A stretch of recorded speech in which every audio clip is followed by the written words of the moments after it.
مقامات کارای داخلی تاجیکستان در نیمه اول سال روان 143 نفر را با اتهام همکاری با سازمان‌های ممنوع و افراطی و تروریستی از جمله 23 عضو حزب گروه‌های مخالفین حکومت به مثل سازمان‌های فعلا در تاجیکستان ممنوع حزب نهضت اسلامی تاجیکستان، گروه 24 و پیمان ملی را دستگیر کردند.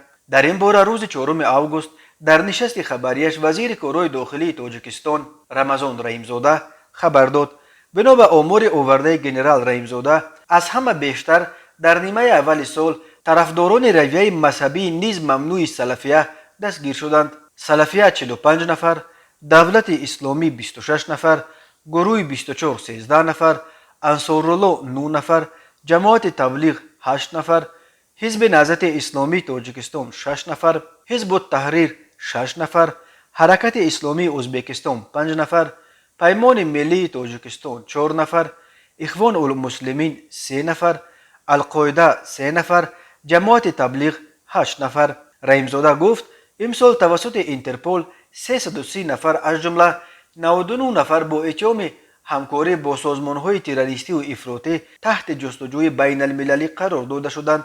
حامیان حقوق بر اینند که مقامات تاجیکستان از مبارزه با افراطگرایی و تروریسم برای سرکوبی مخالفین سیاسی خود سوء استفاده می‌کنند.